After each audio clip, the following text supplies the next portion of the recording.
All right, everyone, it's Andy Rouse here with my toucan t-shirt on. Today, we're going to do bird in flight photography, my top 5 tips from 25 years of being a pro.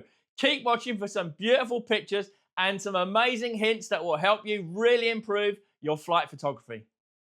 Now, this is going to be an overview video, so I'm going to pick 5 or actually 6 tips that I've got that will really help you.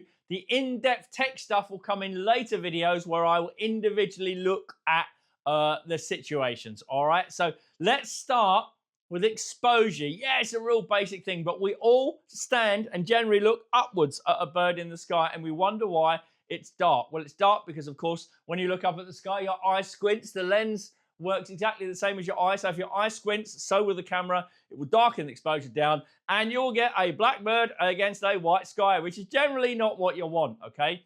Simple solutions out, obviously. Exposure comp, use your light meter that's in the corner of your camera. Plus 2/3, plus 1, whatever. Here you can see this beautiful Andean condor. I had a rubbish sky. Sometimes you can't help the sky that you get, right? You haven't got the freedom to go out when you want. You have to go out when you can make time for your family and your personal life.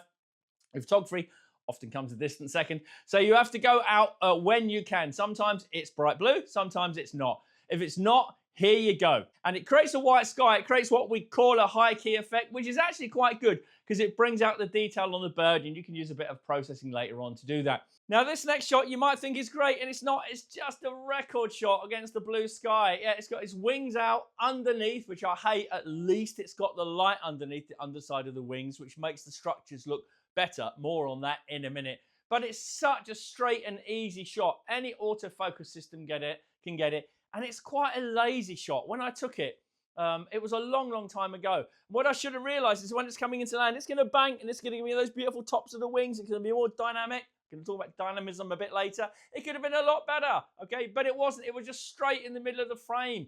It's not a great shot, okay? I don't like it because there's nothing to it. Look at this one. Exactly the same. These are 2 pintails. I absolutely love pintail ducks. I spend a lot of time doing them. It's a boring picture. The light was pretty flat, even though it was a blue sky. It's featureless, okay? I want you to try to do something better, something that really stands out like this. This is a Buick Swan. I live and breathe at Slimbridge Wildfowl and Wetland Trust in December and early January. I love it because the swans are there and the flight is good. At that time of the year, the light is underneath the wings as well. So because it's so low, the bird lights up really beautifully. But here you got that lovely swan with its top side of the wings there, which I'm going to talk about. I keep saying I'm going to talk about these things in a minute. I am. I've got a section on top side of wings, right? But look at the sky. The sky is interesting. Now, I was in the hide with a load of people and they went home because, oh, the light's going. What do you mean the light's going? The light's just getting, when the sun sets, the light gets good, okay? It went pastel pink. It was gorgeous with the swans flying across it coming into land. It was amazing. It's a much more interesting flight picture than a pure blue sky.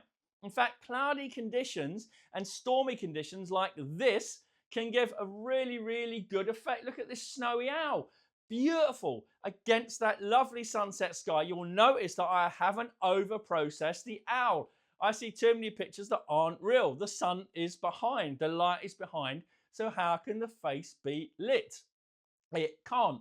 So I've just left it as it was, exposed it slightly to the right, okay, so slightly with a brighter exposure, but careful not to burn up those highlights, but it's more interesting. You see the composition works. It's coming in from the side of the frame. It works really nicely indeed because the sky is interesting. Do you see how different that is from deliberately just getting a bird against the blue sky?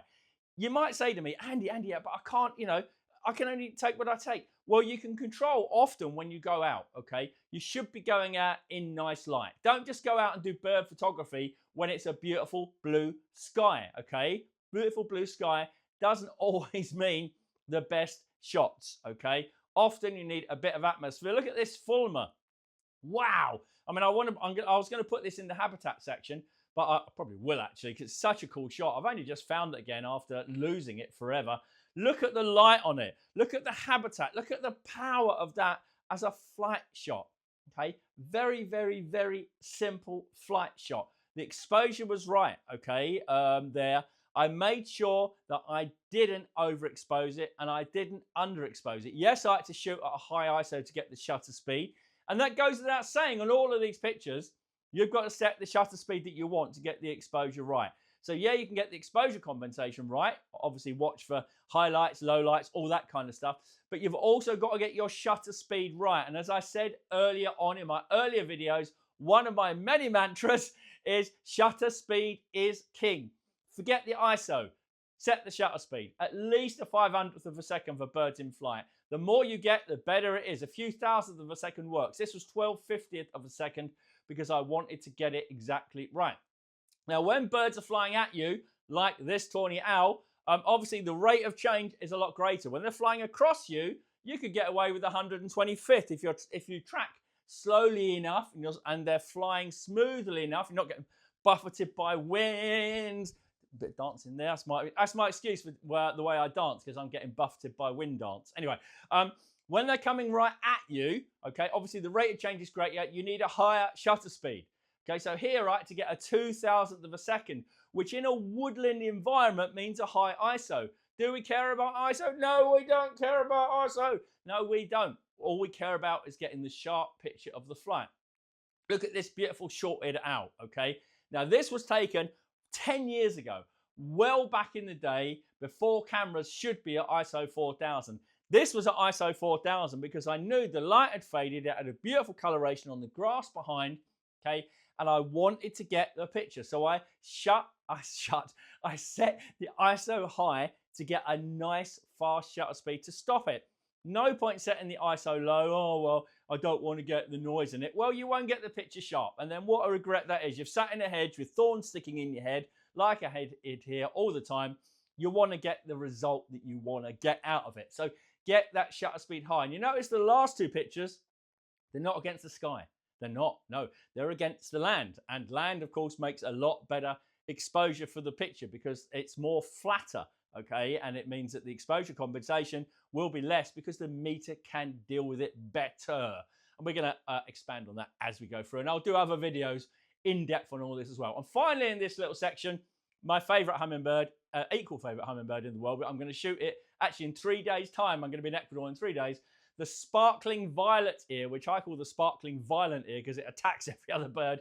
But look at that as a background. That's a forest, or actually a cloud forest that's in darkness. The hummingbird is flying through a single shaft of light. So as well, we know we've covered all of the backgrounds here, from pointing up at the sky to looking at sunsets and atmosphere and mood, to looking into forests and normal land backgrounds where we're not looking up, we're looking straight. But when you get more experienced, or when you get the opportunity, you should try and do something a bit more creative like this, because it makes it stand out. The thing about hummingbird is the color. Look how beautiful that color is of the hummingbird. It stands out, the wing position, the back of the tail position. I mean, I'm not known as a bird photographer, right? Most people think I'm not a bird photographer because I'm obsessed with roe deer, hares, and tigers. But I love photographing birds, okay? I just don't make a big thing out of it. Anyway, I hope you enjoyed this first little section. On to the next one. Now, everything's changed because I've looked at your watch stats and you like my videos 6 or 7 minutes long.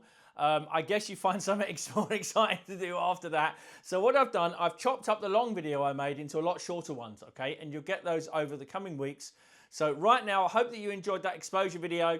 Yes, it was basic. That was the intention, to bring everyone up to the same level. But as always, these are tips that I have from shooting professionally in the field for 25 years, okay? That's what I'm bringing to you.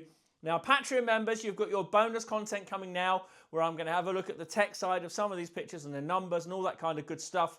Usual hints and tips. Remember, everyone else, if you want to come and have a look at our Patreon club, where I give all of my knowledge and experience out to all of our amazing members, you can get a free gift membership. You just have to email me. Link below, you can see in the description for the email, and you can have a gift membership for a month to see how we are and how we operate. You will love it. It's a really fantastic club, and we've got amazing members. The talent is just insane. All right, that's it for now for me, and I'll be back with some more videos very, very soon.